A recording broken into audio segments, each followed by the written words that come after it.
Assalamualaikum warahmatullahi wabarakatuh. Alhamdulillahirabbil alamin wa bihi nasta'in ala umurid dunya waddin. Wassalatu wassalamu ala asyrofil anbiya'i wal mursalin wa ala alihi wa sahbihi ajma'in. Rabbi shrah li sadri wa yassir li amri wahlul 'uqdatam min lisani yafqahu qawli, amma ba'du. Yang terhormat Bapak Kepala Sekolah SDN Pengurus Jawa Tengah Banjarmasin, yang saya hormati Bapak dan Ibu Dewan Guru SDN Pengurus Darul Himah Banjarmasin. Alhamdulillah, mari kita panjatkan kehadiran Allah Subhanahu wa Ta'ala, karena berkat rahmat dan karunia-Nya kita bisa berkumpul pada kegiatan komunitas belajar hari ini, insya Allah dalam keadaan sehat walafiat. Amin. Bapak Ibu, langsung saja ulun sebagai moderator di sini sekaligus membuka kegiatan komunitas belajar kita. Mari kita buka dulu kegiatan kita dengan mengucapkan basmalah.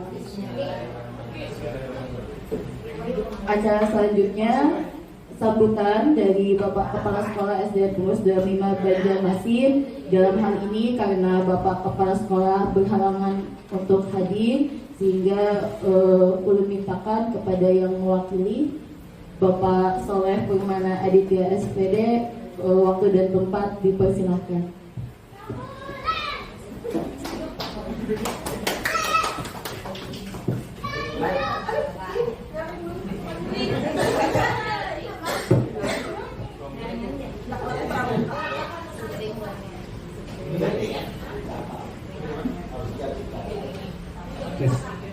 Baik, bismillahirrahmanirrahim.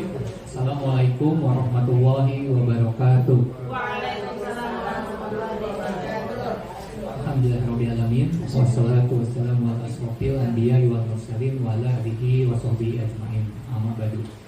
Puji syukur kita panjatkan bahwa Allah Subhanahu wa Ta'ala berkat rahmat dan hidayahnya di hari ini kita dapat berkumpul dalam keadaan yang sehat di kegiatan rutin kita, yaitu komunitas belajar atau Kombel, yang insya Allah hari ini teman kita Ibu Sisil yang sedang mengikuti program guru penggerak akan mencoba menyampaikan diseminasi tentang budaya positif. Nah, kita harapkan dengan budaya positif ini menjadi kebiasaan-kebiasaan yang baik yang ada di sekolah kita. Tidak perlu harus menjadi guru penggerak untuk mempunyai program-program yang baik, termasuk itu budaya positif. Kita pun yang sekarang masih belum menjadi guru penggerak pun tentunya punya program-program yang bisa kita lakukan, terutama budaya-budaya positif yang bisa kita lakukan di sekolah. Nah, kita doakan juga semoga Ibu Sisil pendidikan guru penggeraknya bisa berjalan dengan lancar dan nantinya bisa memberikan hal-hal positif untuk sekolah kita dan tentunya untuk kemajuan sekolah kita. Nah, mungkin itu sambutan dari saya, silahkan nanti disimak baik-baik, kemudian silahkan juga berdiskusi nanti terutama untuk kepentingan sekolah kita. Mungkin seperti itu sambutan yang bisa saya sampaikan. Salah hilaf mohon maaf. Wassalamualaikum warahmatullahi wabarakatuh.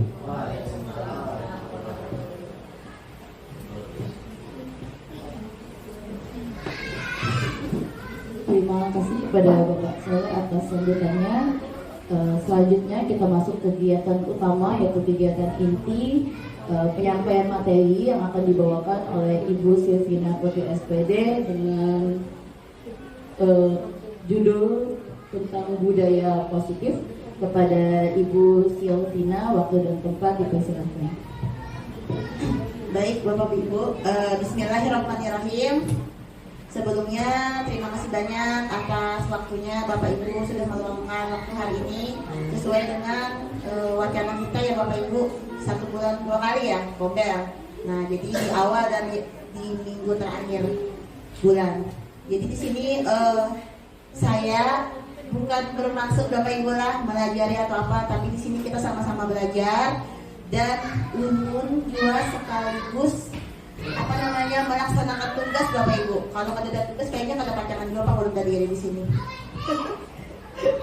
Selamat jawab lah ini. Jadi saya di sini akan diseminasi tentang budaya positif Bapak Ibu. Nah, jadi apa namanya, kita ice breaking dulu, tapi ice breakingnya bukan untuk anak-anak ya Bapak Ibu. Ya, betul Ibu.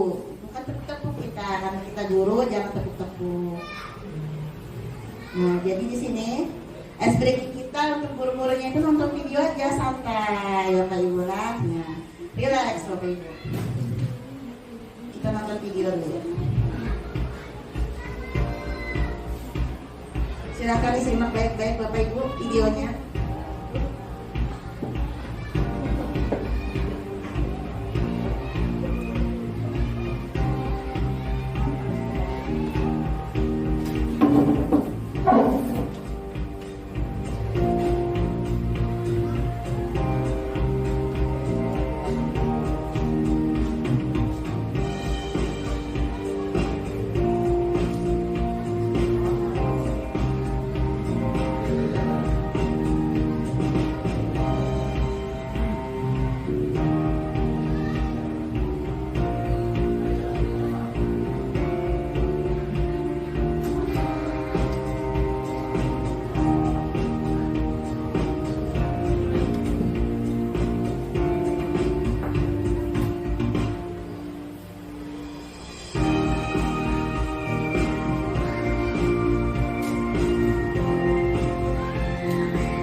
Baik.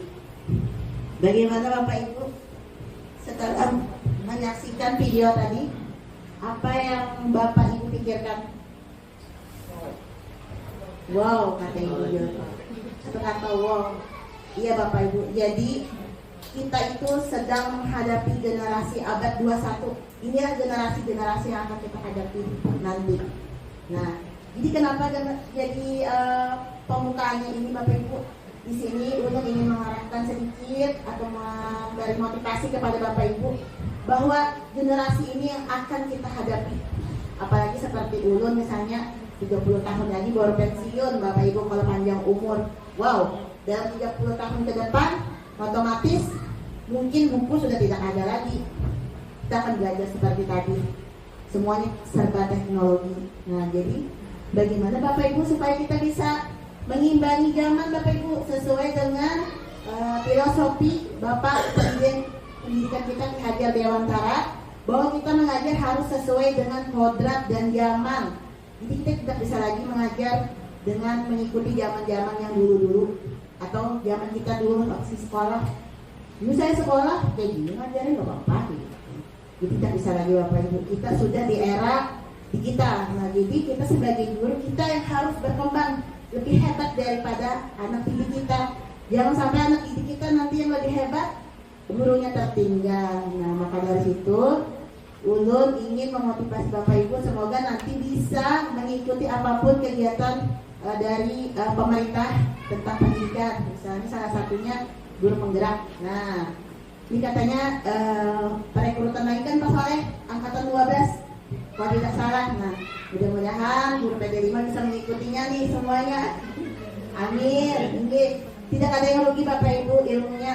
Bukan kita ingin mengejar, ingin jadi kepala sekolah ataupun pengawas sekolah, bukan. Tapi ilmunya yang luar biasa di dalam sana.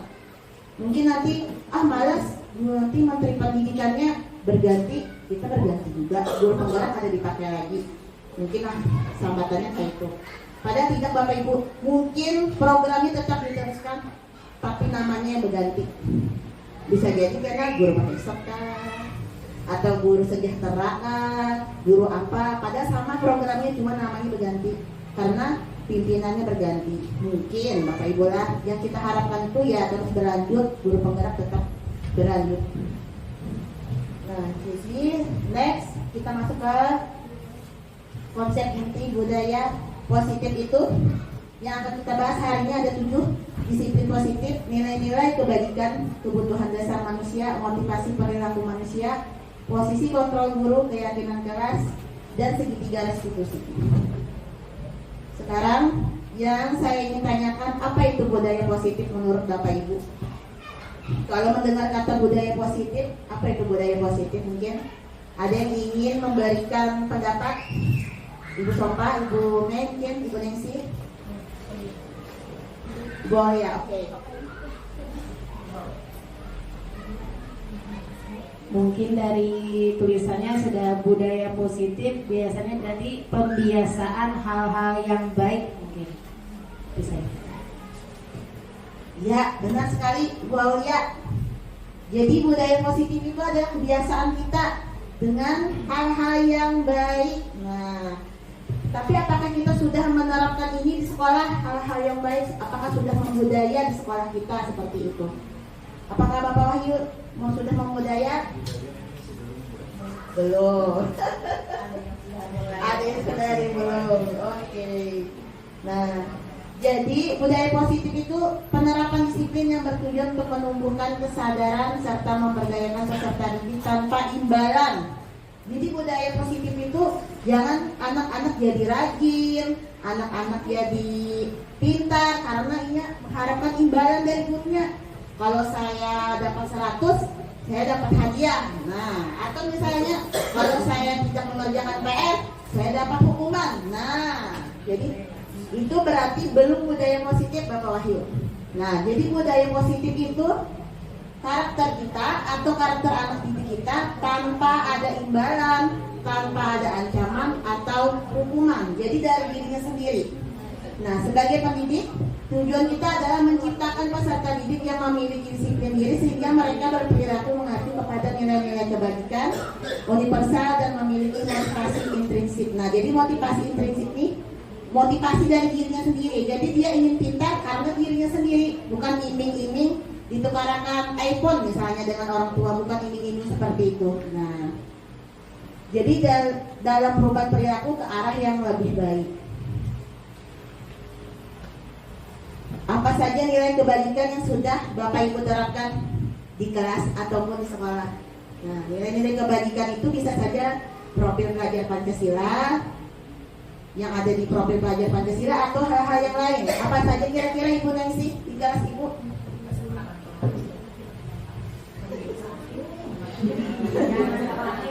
Bapak Ibu Eka? Oh, jangan berkelahi.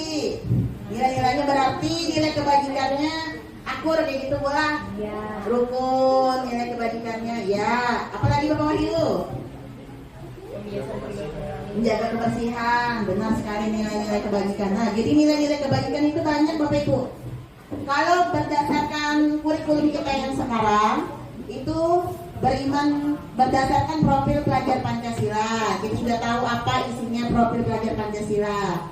Nah, terus ada lagi Bapak Ibu dari PYP, jadi toleransi, rasa hormat, integritas, mandiri, menghargai, antusias, empati, keingintahuan, kreativitas, kerjasama, percaya diri, komitmen, itu semua nilai kebajikan Bapak Ibu. Nah, jadi nilai kebajikan tuh banyak Bapak Ibu lah. Nah, mungkin itu paparannya, mungkin Ibu Bapak sudah tahu. Nah, jadi di sini Bapak Ibu, kita masuk ke materi kebutuhan dasar manusia. Sebetulnya Bapak Ibu sudah tahu lah kebutuhan dasar manusia.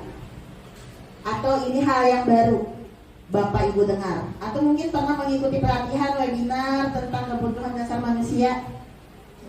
Nah, sepertinya belum Bapak Ibu lah. Sama Bapak Ibu, ulun baru di guru penggerak juga belajar ya. Nah, jadi kita tuh punya kebutuhan dasar manusia ada 5. Yang pertama tuh kebutuhannya bertahan hidup, itu sudah pasti Bapak Ibu. Kemudian kita membutuhkan kasih sayang dan rasa diterima orang lain. Kemudian penguasaan, kita tuh membutuhkan penguasaan diri. Terus kita membutuhkan kebebasan, kita butuh bebas. Dan yang pasti kita butuh kesenangan. Sama Bapak Ibu, anak-anak itu membutuhkan kelimanya ini. Nah, makanya kita akan bahas nanti lebih dalam atau lebih lanjutnya. Nah, motivasi perilaku manusia. Oke, sebelumnya udah masuk ke situ, mau tanya dulu, Bapak Ibu biasanya berangkat ke sekolah tepat waktu. Itu apa yang menjadi motivasi Bapak Ibu berangkat ke sekolah tepat waktu? Kewajiban. Apa lagi? Tanggung jawab. Suka dilihat hati kekanakan ya, malu. Budaya malu ya Pak. Ya, apa lagi? Motivasi. Mungkin misalnya takut bisa di bapak kepala sekolah terlambat. Bila terlambat, saya dikira oleh bapak sekolah, dikira oleh bapak kepala sekolah, bisa bapak. Atau misalnya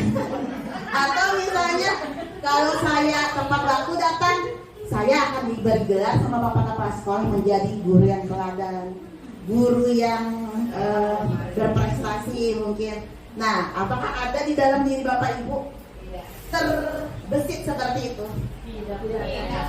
Alhamdulillah. Tapi kalau ada juga tidak apa Bapak Ibu. Jadi motivasi perilaku manusia itu sebenarnya diri kita sendiri yang menjawabnya Bapak Ibu. Apa yang membuat kita melakukan itu? Nah, yang pertama tadi untuk menghindari ketidaknyamanan atau hukuman ya tadi. Kalau kita datang terlambat nanti tidak enak dengan kepala sekolah atau mendapat hukuman dari atasan. Sama siswa tuh Bapak Ibu. Kalau ada siswa kita yang terlambat, kita jangan langsung menghukum. Kenapa kamu terlambat? Ini dan sebagainya. Nah, lalunya, Mak, ulun bila terlambat ulun angkat berarti sebutin nah, jangan ini. Nah, itu artinya siswa datang ke sekolah karena merasa tidak nyaman Bapak, tidak nyaman dengan gurunya atau takut dengan gurunya. Nah itu. Atau misalnya ada siswa yang siapa yang paling pertama datang, siapa yang paling duluan datang nanti dapat hadiah. Nah itu berarti dari eksternal masih. Dia datang tepat waktu, dia bawa bekal, itu karena iming-iming penghargaan dari gurunya. Siapa yang saling bawa bekal? Nah, siapa yang saling ke perpustakaan? Nah, itu Bapak Ibu yang harus kita hindari. Iya. Jadi siapa yang saling ke perpustakaan nanti akan diberi penghargaan. Nah, itu sebenarnya yang harus dihindari Bapak Ibu, karena itu adalah motivasi eksternal. Yang kita butuhkan itu adalah internal. Nah, jadi untuk menjadi orang yang mereka inginkan dan menghargai diri sendiri, mereka ke perpustakaan ya memang karena ingin membaca buku, bukan ingin hadiah. Nah, seperti itu Bapak Ibu. Itu adalah motivasi perilaku. Ada 3 Bapak Ibu. Semuanya tergantung Bapak Ibu masing-masing. Tidak ada yang salah dari ketiganya Bapak Ibu. Semuanya baik, tapi ya tadi yang membedakan eksternal dengan internalnya. Nah, kemudian kita tuh ada 5 posisi kontrol dalam mendisiplinkan anak dalam budaya positif ini Bapak Ibu. Pernah mendengar sebelumnya atau membaca? Penghukum, pembuat merasa bersalah, teman, pemantau, atau manajer. Kira-kira Bapak Ibu sering yang mana dalam mendisiplinkan anak? Menjadi penghukum kah? Menjadi teman kah? Pemantau atau manajer kah? Atau pembuat merasa bersalah? Pemantau. Oke. Di sini ada sedikit cuplikan video kita ke cuplikan video, kita pahami dulu 5 posisi kontrol guru ketika ada anak yang membuli temannya. Silakan disimak dulu Bapak Ibu.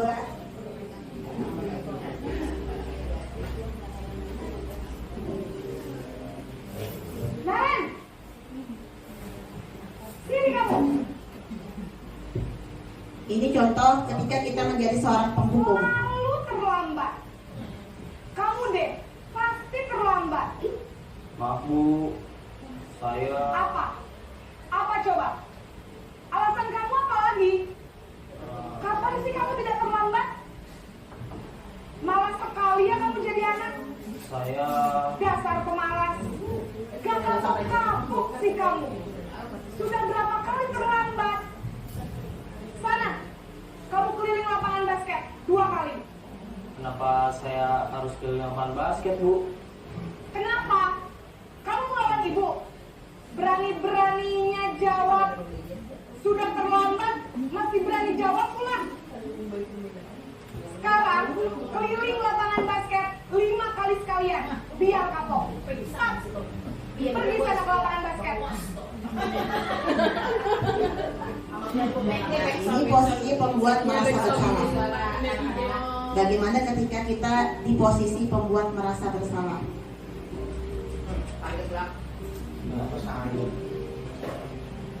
Naren!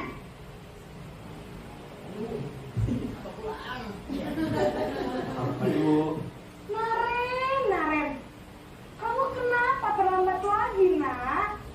Ya Tuhan, Naren. Kamu senang ya bikin ibu susah ya? Kalau kamu terlambat lagi, nanti ibu yang ditegur bapak kepala sekolah, nak. Disangka ibu tidak bisa membina kamu. Duh, gimana ini? Maaf Bu, Duh, Gusti Naren. Kamu suka ya kalau ibu ditegur bapak kepala sekolah? Terus, ibu harus tulis apa yang di buku absen? Ini kamu sudah sering terlambat loh. Ibu harus apa coba? maaf Bu, maaf sekali. Ya sudah, lain kali jangan bikin ibu susah lagi ya nak ya. Ibu tidak akan kuat lagi kalau kamu begini terus. Bisa jantungan kalau ibu ditegur bapak kepala sekolah. Sana cepat kelas. Maaf ya Bu, maaf sekali. Nah, ini ketika kita berada di posisi teman. Naren,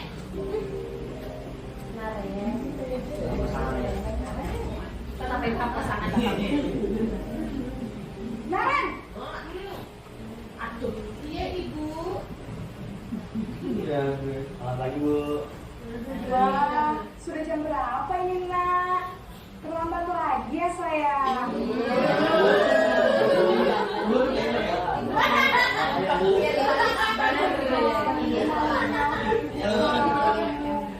Kamu bukannya anak yang larinya paling kencang. Kok terlambat sih? Iya Bu, saya memang terlambat bangun tadi. Jadi biarpun saya lari kencang, tetap gak kejar Bu. Ya sudah sana.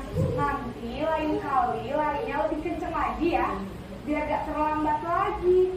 Bikin seneng ibu. Demi ibu. Bisa kan? Bisa lah Bu. Ya sudah sana masuk kelas. Ibu beresin urusan absen kamu. Kamu ini ada les saja.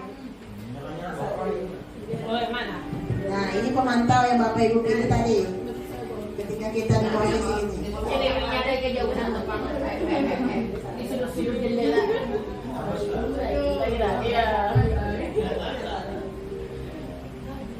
Naren!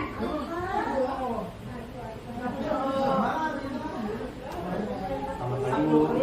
Naren, apa peraturan sekolah kita tentang jam berapa kita harus masuk sekolah, nak? Kita harus di sekolah jam 7 Bu. Iya betul, sekarang sudah jam 7.20. Naren sudah tahu konsekuensinya jika terlambat hadir. Paham Bu, saya harus tinggal kelas pas jam istirahat selama 20 menit. Ya benar, konsekuensinya demikian. Jadi nanti jam 9.30 pas istirahat, kamu harus tinggal di kelas kerjakan tugas tambahan untuk ketertinggalan kamu, ya. Baik Bu. Nah, ini posisi manajer Bapak Ibu. Naren, selamat pagi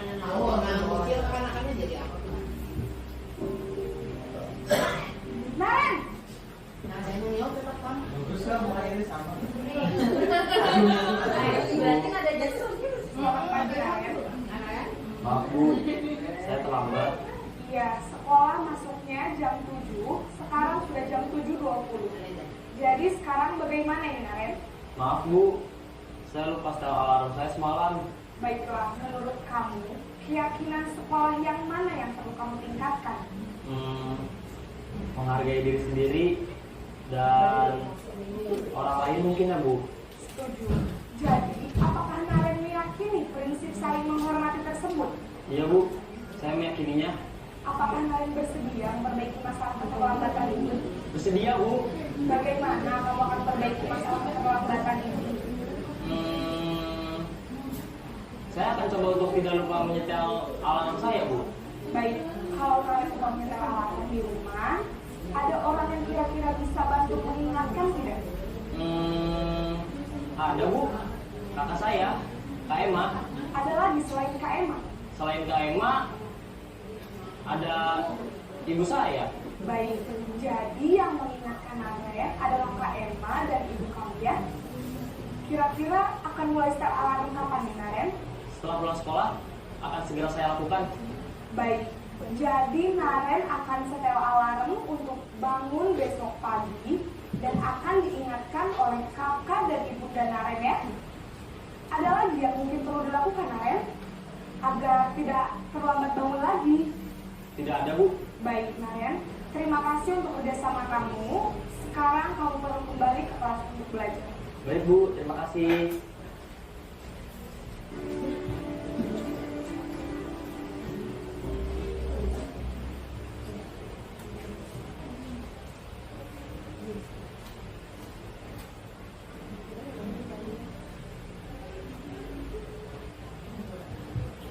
Nah Bapak Ibu, tadi sudah disimak videonya masing-masing. Kontrol. Menurut Bapak Ibu ini posisi mana yang paling bagus untuk diterapkan ke anak-anak?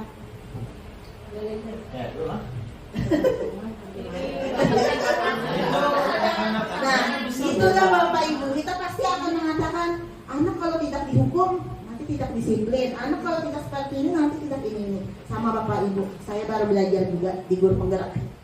Jadi baru belajar menerapkan. Nah, jadi kalau anak ada masalah itu kita kan sekolah ini ramah anak ya.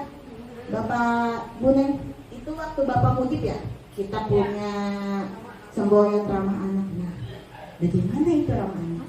Takutnya seperti ini Bapak Ibu.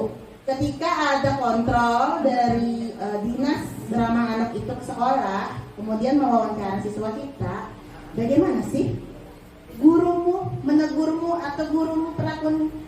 Takutnya anak-anak yang ibu sering marah-marah, ibu sering ini, ibu sering ini, ibu sering ini. Wah, bisa dicatat nanti Bu.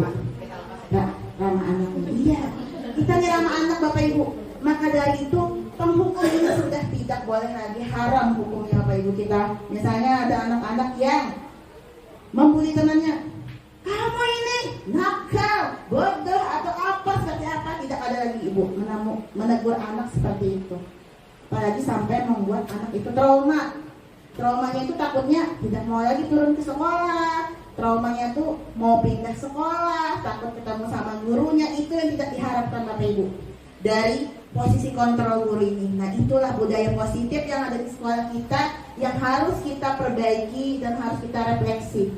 Kita sebagai guru, apakah banyak menghukum dengan anak-anak ini? Apakah menegur dengan kata-kata yang kasar atau dengan nada yang tinggi?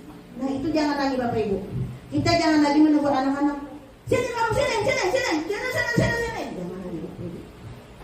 Nah, itulah Bapak Ibu kenapa di rapat pendidikan kita itu anak-anak ketika survei lingkungan dia akan menjawab jujur. Nah, dan kita diperkuat dengan sekolah ramah anak. Jadi posisi kontrol yang paling bagus itu adalah posisi kontrol manajer.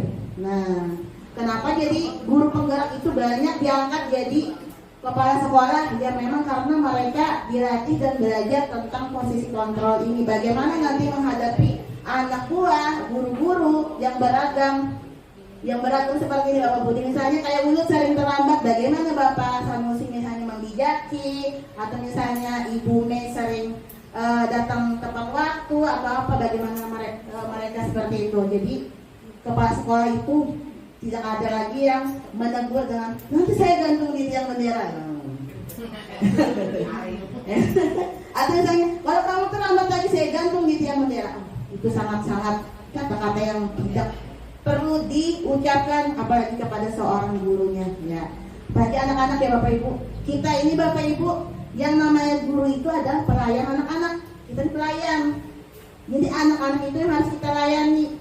Apakah ada pelayan yang lebih lebih angkuh, lebih daripada majikannya peribahasanya Bapak Ibu? Malah Ki Hajar Dewantara itu menghambakan siswanya Bapak Ibu. Bayangkan, saya baru dapat kata-kata menghamba siswa itu di guru penggerak. Menghamba, bayangkan siswa dijadikan hamba, kan Bapak Budi. Saking anak-anak itu tidak boleh harus diutamakan, mereka harus dilayani dengan baik. Sakingnya seperti itu. Jadi Ki Hajar Dewantara itu memang sudah mengajarkan kita sebagai seorang pendidik untuk seperti itu Bapak Ibu. Jadi semoga guru-guru PD 5 nanti bisa seperti Bapak Wahyu. Tapi jangan juga Bu, yang terlalu lembut dengan siswa itu. Kita harus punya konsekuensinya juga ketika siswa melakukan hal yang buruk. Ya, apalagi ulun, ada anak ulun tuh namanya Bintang di kelas Bapak Ibu. Luar biasa Bapak Ibu. Kalau masih Ibu Sisil yang dulu, sudah masak tuh si Bintang. Jadi bisa mengontrol diri Bapak Ibu, kontrol sebagai guru. Oh, anak ini jangan seperti ini. Jadi supaya anak itu senang dengan gurunya Bu Sopa. Nah, jadi dia saat ANBK, survei lingkungan, dia akan mengatakan guru itu ramah, guru itu sayang sama dia. Tidak ada guru yang penyarikan bahasa lanjarnya.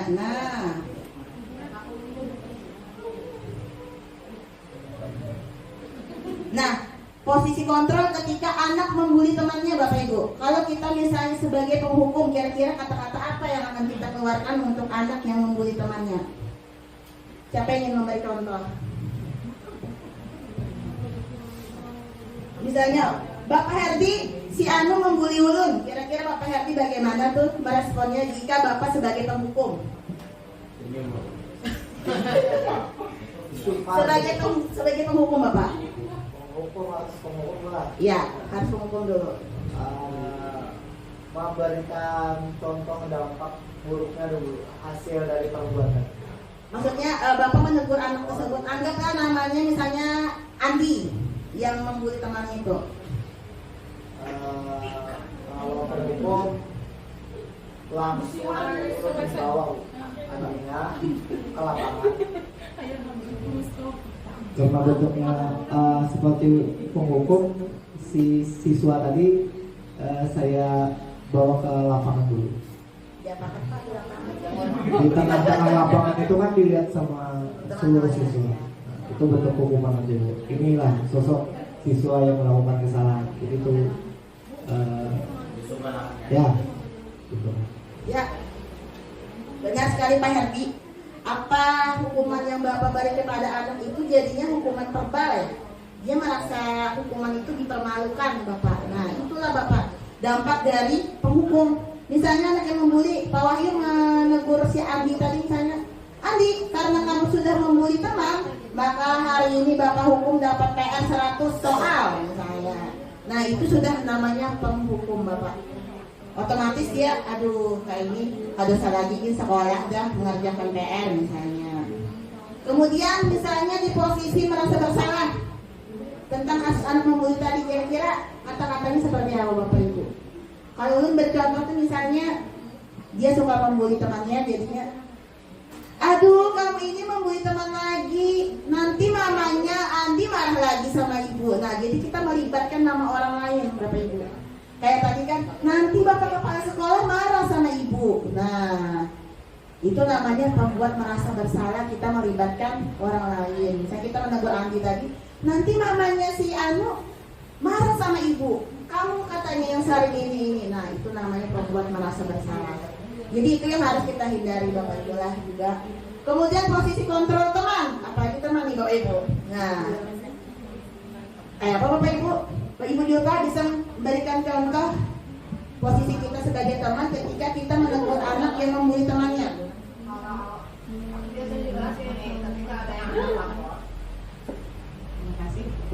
Ketika ada anak yang lapor, Bu, ini yang bagi ulun, Bu, ini mana ulun, lebih ke ini. Nah, kalau misalnya dia juga dibully orang, kayak apa rasanya? Lo aku lebih ke situ menginginkan ada anak mereka, biar mereka lebih merasa, oh iya, ternyata nyaman. Nah, selanjutnya bisanya memilih cara yang lebih baik lagi. Betul Bapak Ibu, apa yang sampaikan Ibu Julpa itu nanti akan kita bahas Bu di materi berikutnya. Ada itu Bu pembahasannya, bagaimana kita memberikan timbal baliknya kepada anak ketika dia dibully. Kalau kamu yang dibully bagaimana? Nah, betul itu Bu. Ya. Nah, ketika kita menjadi teman itu misalnya membuli teman lagi, pasti anak itu akan seperti itu Bapak Ibu, kita bersikap seperti teman. Seakan-akan apa yang dilakukannya itu tidak masalah karena ibu pasti akan memaafkannya. Nah, jadi seperti itu yang dihindari. Kemudian posisi kontrol apa tadi Bu? Pemantau. Nah, kalau pemantau itu dia akan mengingatkan kita dengan keyakinan. Apa aturan sekolah kita? Apa boleh memakai kaos kaki selain SDN pengurus dalam 5? Misalnya dia memakai kaos kaki yang bukan dari pengurus. Apa sudah membaca? Misalnya belum Bu. Nah, kalau gitu baca dulu peraturannya. Ada tidak peraturannya bahwa harus menggunakan atribut dari SD pengurus jam 5? Kalau dia sudah membaca, oh iya Bu ada. Nah, lalu bagaimana ini? Mau tidak berubah? Mau tidak membeli yang ini? Nah, jadi itu Bapak Ibu. Kalau kita sebagai pemantau, kita akan kembalikan lagi ke keyakinan atau peraturan tata tertibnya. Nah, yang manajer ini kita harus bijaksana. Bijaksananya tidak membela si satu, tidak membela yang satunya lagi kalau itu kasus anak berkelahi. Tapi kalau dia sendiri, bijaksananya itu bagaimana nanti dia memperbaiki dirinya. Misalnya tadi kasus Naren yang terlambat tadi kan, saya terlambat Bu karena saya telat bangun. Lalu ditanyanya lagi, telat bangun kenapa? Lupa pasang alarm Bu. Ditanyakan lagi, kenapa jadi lupa pasang alarm? Terus ditanya, ada nggak orang rumah yang bisa membantu membangunkan kamu saat kamu kesiangan bangun kayak gitu. Nah, jadi itu manajer Bu. Digali-gali masalahnya tuh Bu sampai dia merasa, oh iya saya salah, saya harus memperbaikinya. Nah, itu namanya manajer. Pimpinan Bapak. Nah, jadi manakah posisi kontrol yang paling baik untuk diterapkan oleh guru? Yaitu manajer. Karena guru berbuat sesuatu bersama murid, mempersilahkan murid mempertanggungjawabkan perilakunya dan mendukung murid agar dapat menemukan solusi atas permasalahannya sendiri. Posisi manajer mengacu pada restitusi yang dapat menjadikan murid sebagai manajer bagi dirinya sendiri sehingga tercipta identitas positif atau berhasil pada diri murid. Jadi dia sendiri yang ingin berubah. Nah, sekarang kita ke pembentukan keyakinan kelas Bapak Ibu. Nah, pertanyaannya Bapak Ibu, sudahkah Bapak Ibu membuat atau menempelkan keyakinan di dalam kelas? Nah, jadi Bapak Ibu di kurikulum Merdeka ini Bapak Ibu ternyata diwajibkan adanya keyakinan kelas. Dan keyakinan kelas itu dibuat di awal semester. Nah, bersama anak-anak. Kalau kita di kelas kita bersama anak-anak, guru dan anak-anak. Tapi kalau lingkup sekolah kita membuat keyakinan, tidak boleh misalnya guru dengan kepala sekolah aja yang membuat keyakinan atau peraturan itu. Ternyata atau kepala sekolah aja yang membuat peraturan itu tidak bisa Bapak Ibu. Harus kepala sekolah, orang tua, guru dan lingkungan masyarakatnya. Nah, kayak gitu Bapak Ibu. Ribet ya Bapak Ibu. Kalau misalnya kita bikin keyakinan sekolah itu melibatkan orang banyak tadi. Nah, jadi harus seperti itu. Sekarang misalnya ke sekolah tidak boleh lagi rambut panjang. Menurut Bapak Ibu sudah masih berlaku lah itu peraturannya. Masih. Karena apa Bapak? Oh, karena kerapian ya Bapak. Bagaimana jika anak itu rambut panjang tapi rapi Bapak? Tidak salah. Nah, berarti itu Bapak Ibu kita belum merdeka. Nah, itu Bapak Ibu ya, ulun mulai baru belajar. Ternyata hal seperti itu, hal sepele itu tidak membuat merdeka. Karena orang yang rambut panjang itu karena keinginannya kan. Kita kan ibaratnya mengajar anak sesuai dengan keinginan dia kayak gitu nah. Tapi kita kembalikan lagi, di sekolah itu ada peraturannya tidak, ada keyakinannya tidak. Nah benar tuh Bapak Ibu. Kalau dibuat berarti siapapun harus mematuhinya. Baru tahu Bapak Ibu ternyata seperti itu. Jadi ternyata membuat peraturan itu harus dibebaskan Bapak Ibu. Misalnya nih, hari ini kita membuat kesepakatan sekolah tertib sekolah. Ayo Bapak Ibu, apa yang mau kita tata tertibkan? Jadi harus melibatkan seperti itu. Misalnya Ibu Julpa mengusulkan harus menggunakan kaos kaki STPD 5. Ternyata orang tua siswa saya keberatan karena saya tidak mampu membeli. Misal Bapak Ibu, saya mampunya membeli yang 10.003 kaos kakinya misal. Nah, jadi harus seperti itu. Saat membuat peraturan itu Bapak Ibu harus ada kesepakatan semuanya. Jadi saat anak tidak menggunakan kaos kaki PD 5, kita meminta orang tuanya jadinya ribut sendiri. Wah sekolahan itu cari uang aja. Nah misalnya Bapak Ibu kita kada tahu pernah tinggi. Tapi dampaknya mungkin seperti itu. Makanya peraturan sekolah itu harus melibatkan orang banyak saat dibuat. Nah kenapa Bu? Jadi keyakinan kelas Bu ada tata tertib atau peraturan? Kenapa ada yang salah? Kenapa? Keyakinan kelas bukan peraturan gitu nah. Kalau peraturan mengikat misalnya adalah. Kalau peraturan mengikat Bu, iya. Kalau keyakinan dibuat secara bersama-sama. iya benar sekali Bu Aulia. Kalau peraturan itu berarti harus Bapak Ibu. Kalau peraturan itu istilahnya tuh kasarnya dari keyakinan. Misal dilarang merokok. Nah Bapak Wahyu, dilarang merokok Bapak Wahyu. Sedangkan kita sekarang Guru Merdeka saat membuat keyakinan tidak boleh ada lagi kata tidak boleh ada lagi kata dilarang, tidak boleh lagi ada kata jangan karena itu negatif. Nah jadi misalnya, ya benar Bapak Ibu. Jadi dipositifkan kata-katanya. Jadi jangan dilarang misalnya menggunakan kaos kaki selain PD 5. Nah, ini dihaluskan kata-katanya Bapak Ibu. Benar sekali. Misalnya jangan membuli teman.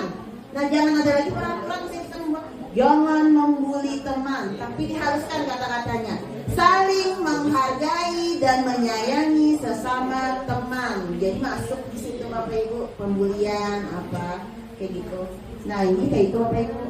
Jadi jangan ada kata dilarang membawa handphone misalnya di dalam kelas atau dilarang membawa apa. Jangan lagi Bapak Ibu, tapi kata-katanya dihaluskan. Nah nanti buat pian yang belum, kalau bisa ditempelkan Bapak Ibu sekreatif mungkin lah. Buat pian kayak apa, membuat keyakinan kelas di dalam kelas masing-masing. Bebas Bapak Ibu lah.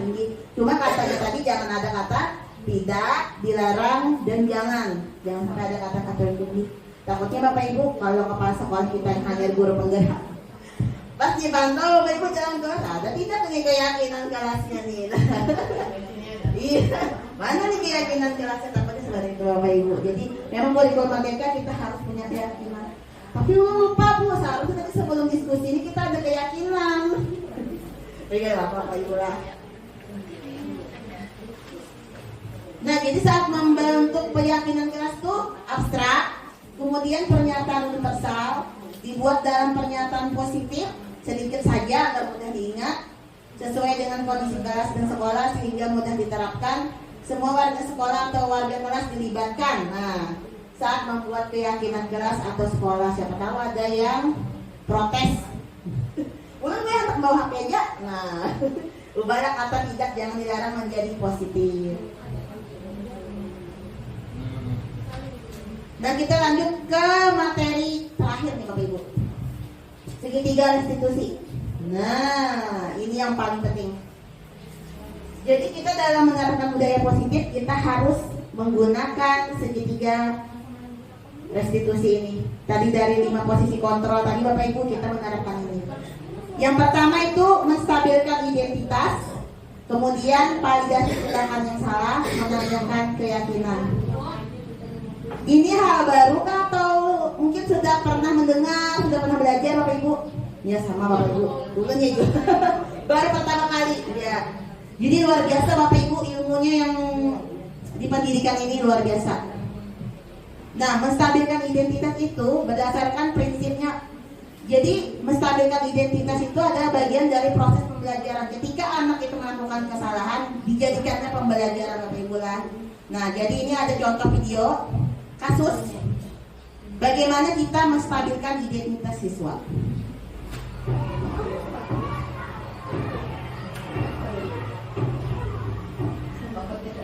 Maaf Pak, saya tadi ada Kasman. Semua ikut main. Mana Kasman? Ini yang jangan Bapak Ibu, ini penghukum Bapak Ibu. Sampai kelas lebih-lebih. Kalian sekolah mau main-main atau mau belajar?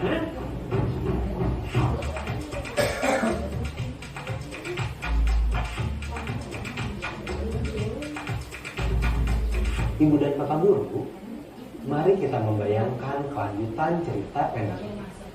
Kira-kira menurut Ibu dan Bapak Guru, kelanjutan cerita apa yang akan terjadi setelah Pak Rustam mengeluarkan kalimat penuh amarah tadi? Apakah murid-murid akan bersikap kooperatif dan membersihkan kelas? Apakah mereka membersihkan kelas dengan perasaan senang dan ikhlas atau karena takut? Setelah membersihkan kelas, apakah suasana akan nyaman untuk belajar atau malah merasa segan? Mari kita lihat cerita yang kedua. Ibu, tangan saya digigit oleh Adeo. Bu, tapi Norce ngambil bekal saya, Bu. Dia yang salah. Tapi sakit, Bu. Nih, ada bekas giginya. Merah lagi. Sakit, Bu. Adeo, murid baik tidak boleh menggigit teman. Kenapa kamu menggigit teman? Anak pintar tidak kasar begitu ah. Sebagai hukuman, kamu berdiri di pojok kelas sampai semua teman selesai makan. Ya? Menurut Ibu dan Bapak Guru, bagaimana kelanjutan cerita ini? Akankah Adeo merasa sedih dan gagal karena dihukum di depan teman sekelas? Apakah Adeo akan memiliki niat dari dalam diri untuk berhenti menyakiti temannya? Setelah kejadian ini, bisakah Adeo merasa nyaman dan senang di kelas? Akankah Norce belajar soal empati? Nah, Ibu dan Bapak Guru, mari kita simak 2 cerita tadi dalam versi yang lain. Nah, jadi ini cara menghadapinya ketika ada masalah seperti itu di kelas Bapak Ibu. Ini yang benar. Selamat pagi semuanya. Maaf Pak, saya tadi ada Kasman. Semua ikut main. Waktu sekolah dulu, Bapak juga senang sekali bermain dengan teman-teman, apalagi bermain air. Ada marah gurunya Bapak Ibu. Ibu, tangan saya digigit oleh Adeo. Betul, kamu menggigit Norce. Bu, tapi Norce yang mengambil bekal saya, Bu. Dia yang salah. Tapi sakit, Bu. Nih, ada bekas giginya. Merah lagi. Sakit, Bu. Adeo, Norce, berbuat salah itu tidak apa-apa. Ibu tidak akan mencari-cari siapa yang salah. Ibu hanya mau masalah ini selesai. Yuk, sama-sama kita pasti bisa menyelesaikan masalah ini. Nah, jadi inti dari menstabilkan identitas Bapak Ibu, kita jangan sampai menjudge ada yang salah, ada yang benar. Jadi menstabilkan identitas itu sama-sama salah, sama-sama benar. Jadi kenapa yang anak laki-laki menggigit si perempuan? Karena si perempuannya mengambil bekal duluan gitu Bu. Ada faktornya. Jadi kita sebagai guru harus bijaksana. Nah, itu namanya menstabilkan identitas. Jadi dalam menstabilkan identitas itu ada kata-kata berbuat salah itu wajar, nak. Nah, tapi misalnya kalau terlalu kronik, bagaimana? Itu menstabilkan identitas. Bapak Ibu juga pernah kok melakukan itu, misalnya Bapak Ibu juga pernah kok terlambat waktu sekolah. Nah, itu berarti kita menstabilkan identitas siswa. Jadi menjadikan pembelajaran dari tindakannya. Kemudian yang ketiga itu kedua, validasi tindakan yang salah. Nah, di sini tadi kita berhubungan dengan kebutuhan manusia, Bapak Ibu. Ini contoh kasusnya. Betul kamu menggigit Norce? Iya Bu, dia mengambil bekal saya. Apakah menggigit membantu menyelesaikan masalah? Dia tidak mengambil bekal saya lagi. Oh, ternyata kalau ada yang menggigit Norce, dia tidak jadi mengambil bekal Aryo ya? Tapi Norce jadi menangis. Ada tidak ya cara lain biar Norce tahu kalau Aryo tidak suka bekalnya diambil? Apakah kita perlu mencari cara supaya kamu bisa tetap membela diri, tapi tidak ada teman yang menangis?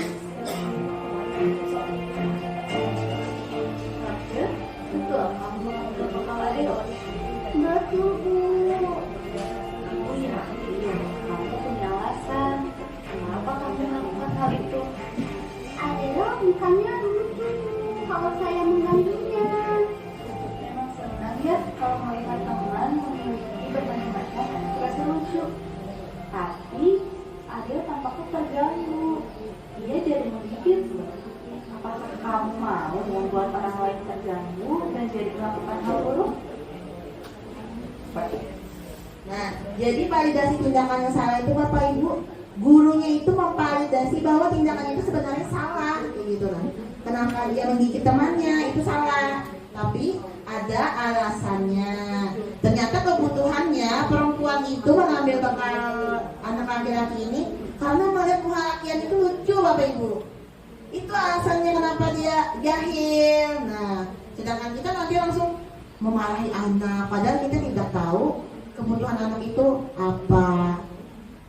Nah, jadi Bapak Ibu, pada kasus tersebut Bu Balen membantu memvalidasi kebutuhan kekuatan Adeo untuk membela diri. Jadi Adeo itu membela diri serta membantu memvalidasi kebutuhan Norce akan kesenangan. Jadi Norce yang senang Bu mengganggu teman. Kebutuhannya itu kesenangan. Nah, jadi dia senang mengganggu temannya. Nah, Bu Belen telah memberi contoh kepada kita bagaimana melihat alasan dibalik tindakan kedua muridnya, lalu membantu mereka mencari pilihan yang baik untuk memenuhi kebutuhannya tanpa melanggar kebutuhan orang lain.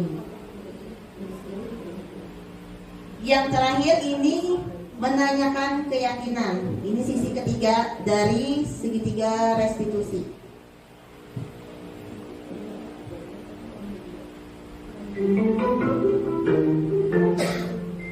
Halo, selamat pagi semuanya. Maaf Pak, saya tadi diajak Asman. Lalu semuanya ikut main Pak. Waktu sekolah dulu, Bapak juga senang sekali bermain dengan teman-teman, apalagi bermain air. Kita ingat kembali yuk, nilai apa yang kita sepakati di kelas ini yang ada kaitannya dengan belajar. Semua orang harus bisa belajar dengan fokus dan nyaman Pak. Apakah dengan kondisi basah dan becek seperti ini, semua orang akan bisa belajar dengan fokus dan nyaman? Tidak Pak, maaf. Lalu, apa yang harus kita lakukan? Bersih-bersih kelas Pak. Nah, jadinya positif Bapak Ibu. Dari yang tadi gaduh, mengacaukan kelas, tapi perilaku gurunya itu akhirnya menciptakan suasana yang positif. Menanyakan keyakinan tadi ya, menanyakan apakah ada yang berkaitan dengan keyakinan kelasnya. Nah, jadi bagaimana jika kita tidak mempunyai keyakinan di dalam kelas? Susah kan Bapak Ibu? Nah, namun jika sebelumnya belum pernah membicarakan nilai-nilai, nah kita belum membuat keyakinan di dalam kelas, bagaimana menangani siswa yang menanyakan keyakinan? Nah, ini ada contohnya Bapak Ibu. Nawan, ada apa? Kenapa menangis?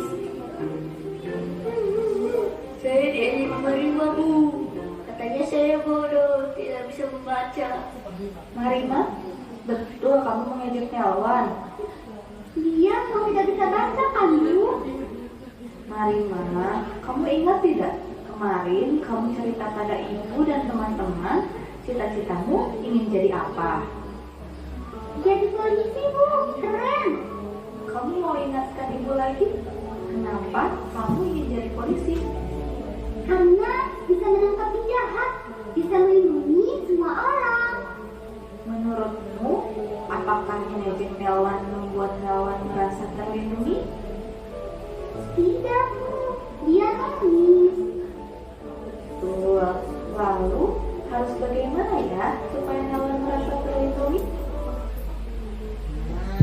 Jadi ketika kita punya keyakinan keras, kita ingatkan lagi dengan cita-citanya atau dengan orang sosok yang diidamankan di fansnya lah. Misalnya dia suka orang-orang Korea karena ganteng atau apa, bapaknya baik gitu. Nah, kenapa kamu menyukainya? Karena ini. Nah, kita apa namanya Bapak Ibu kita sambungkan. Nah, pada kasus tersebut ibu memang menggambarkan kepada kita bagaimana menggunakan segitiga restitusi dengan menggali nilai-nilai dari aspirasi sosok yang dicita-citakan oleh Marima melalui diskusi terbuka. Nah, Bapak Ibu, ini ada contoh kasus, silahkan dibaca dulu. Nanti ada pertanyaan dari kasus ini. Pertanyaan pemantik nih Bapak Ibu lah. Sebelum kita akhiri. Jadi di sini Ibu Dani sedang menjelaskan pelajaran bahasa Inggris di papan tulis. Namun beliau memperhatikan bahwa Fajar malah tidur-tiduran dan tampak acuh tak acuh pada pelajarannya. Fajar, coba jawab pertanyaan nomor 3, maju ke depan dan kerjakan di papan tulis. Fajar pun tampak malas-malasan maju ke depan. Dan sesampai di depan papan tulis pun Fajar hanya diam terpaku sambil memegang buku bahasa Inggrisnya dan memainkan spidol di tangannya. Ayo Fajar, makanya jangan tidur-tiduran. Lain kali perhatikan. Sudah sana duduk kembali.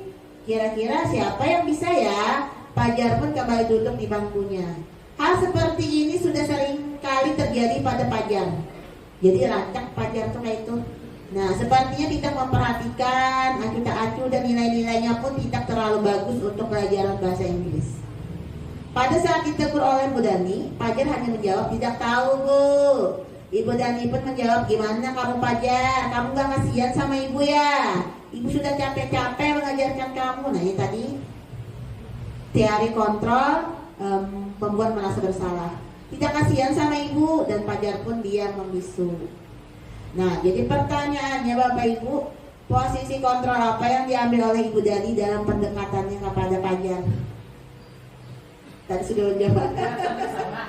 Ya, membuat merasa bersalah. Benar Bapak Ibu.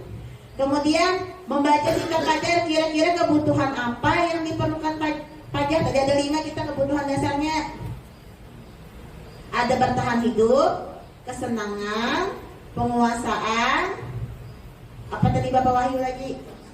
Kasih sayang, kesenangan, kebebasan tadi terakhir. Nah, kesenangan ya Bu Alia. Kesenangan. Iya kesenangan karena dia tidak suka sepertinya dengan pelajaran bahasa Inggris tadi Bapak Ibu. Jadi dia kurang senang, jadi kesenangan yang dia butuhkan, kesenangan. Nah, kemudian apa lagi Bapak Ibu? Sikap yang kebutuhan Fajar. Kebebasan Bapak Ibu. Dia mau bebas. Belajar tuh tidur-tiduran kah, sambil main kah. Jadi dia tuh butuh kebebasan. Iya. Nah, jadi itu Bapak Ibu, butuh kebebasan dia. Nah, itu yang harus kita pahami Ibu dari anak-anak kita. Sulit tak Bapak Ibu? Mudah, sulit Bapak Ibu. Luar biasa. Jadi butuh proses, semua itu diterapkan perlahan-lahan tapi pasti. Tidak semudah membalikan telapak tangan. Apalagi kalau di dalam kelas siswanya banyak. Luar biasa. Kemudian apabila Anda adalah kepala sekolah, nah mengetahui hal tentang Fajar tadi, Bagaimana tindak lanjut Anda? Bagaimana kira-kira Bapak Ibu? Seandainya buatkan kepala sekolah tahu kasus tentang Pajar tadi, sampai ya istilahnya ke kepala sekolah. Tindakan Pian sebagai kepala sekolah itu apa kira-kira? Menangani kasus Pajar tadi. Mencari strategi, memberikan Mencari strategi refleksi. kayaknya mau belajar.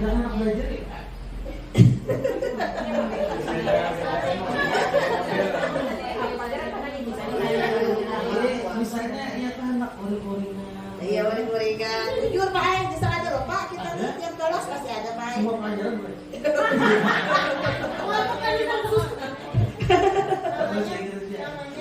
Kalau semua pelajaran berarti tidak suka sama gurunya tuh Pak. Antara dua. Atau mana iya. Nah, kalau Pian jadi kepala sekolah apa Bapak Budi? Apa yang Pian lakukan? Misalnya kayak anak pada sekolah dipaksa.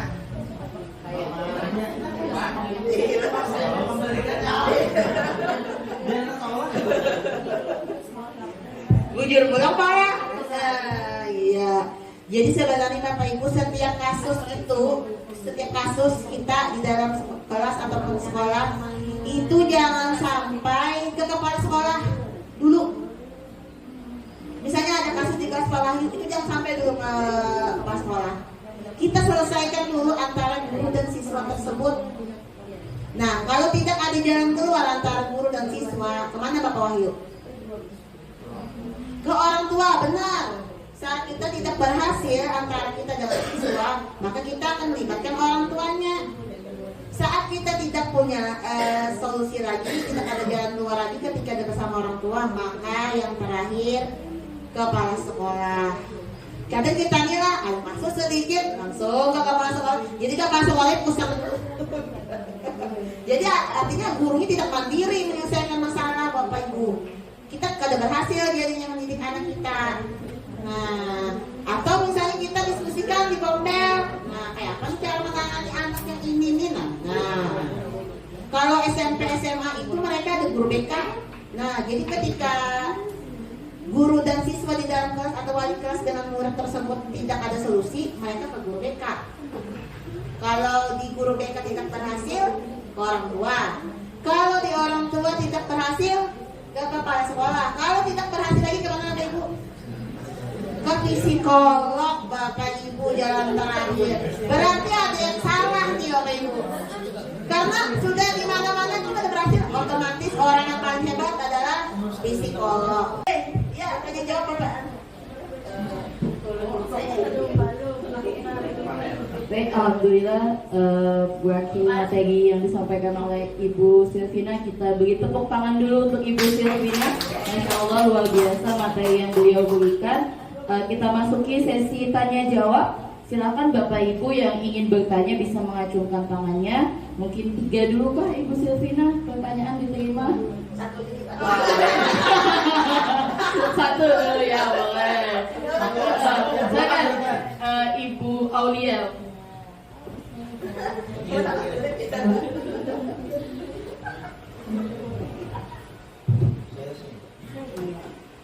Mungkin ini sedikit bertanya atau berbagi iya.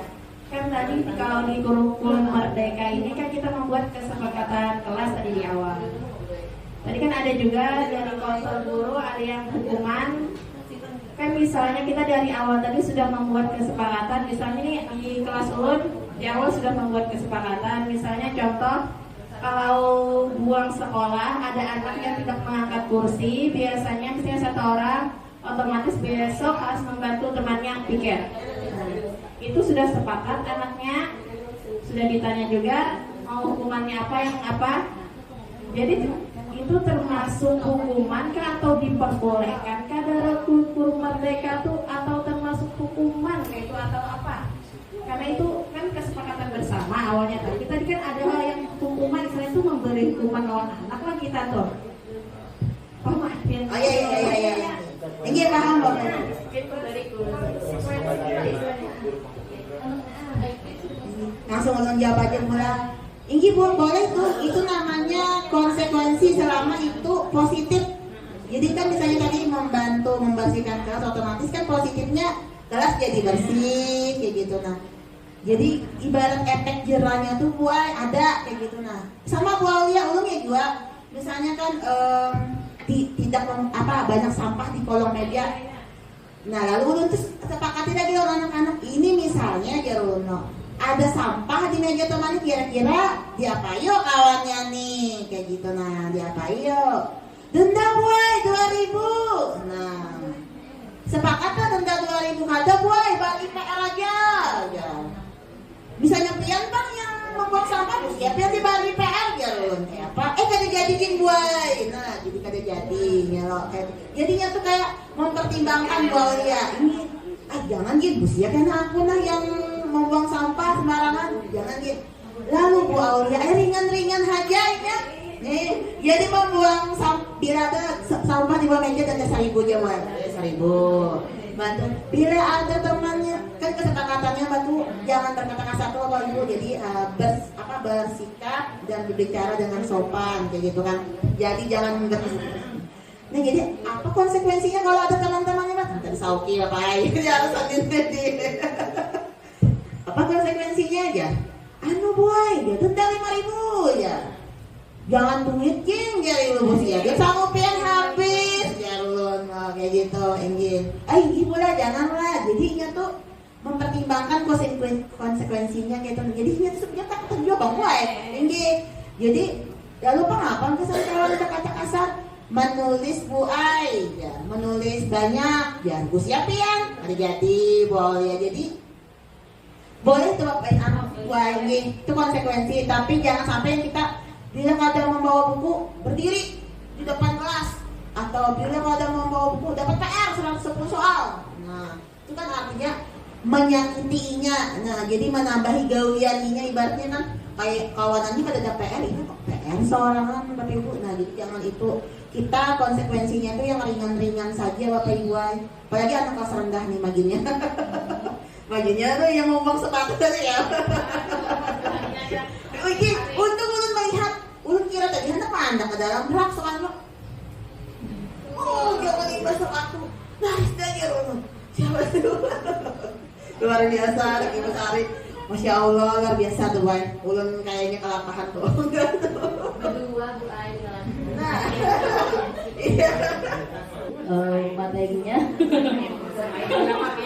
ya, jadi materi disampaikan Ibu Silvina Putri dengan judul budaya positif, di mana budaya positif ada salah satu cara penerapan disiplin yang tujuannya untuk menumbuhkan kesadaran serta membudayakan peserta didik tanpa imbalan, ancaman ataupun hukum. Dan tadi ada 5 kebutuhan dasar manusia, yaitu bertahan hidup, kasih sayang dan rasa diterima, penguasaan kebebasan dan kesenangan. Motivasi perilaku manusia itu ada 2, eksternal dan internal.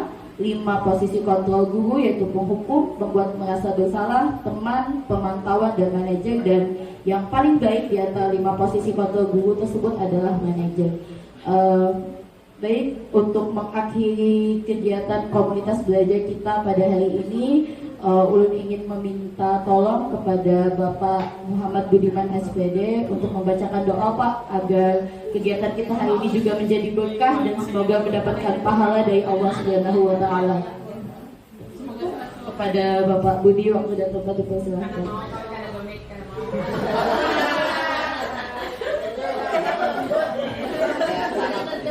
Ada di sini Bapak. Ada di sini Bapak. Al-Fatihah.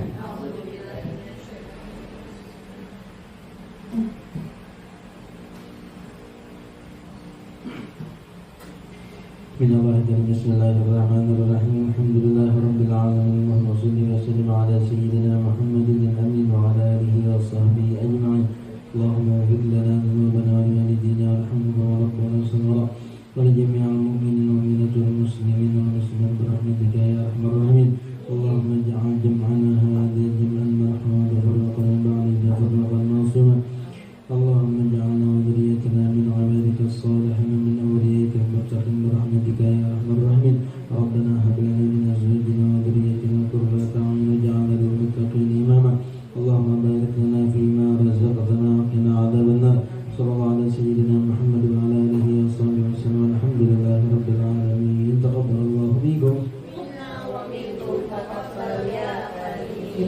kepada Bapak Budi, Bapak dan Ibu, mari kita tutup kegiatan konferensi belajar kita dengan mengucapkan hamdalah.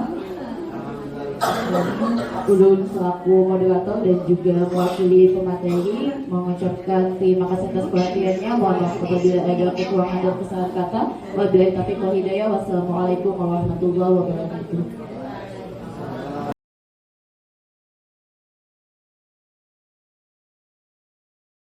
Saya sangat senang membuat keyakinan kelas dengan ibu dan teman-teman karena membuat saya disiplin.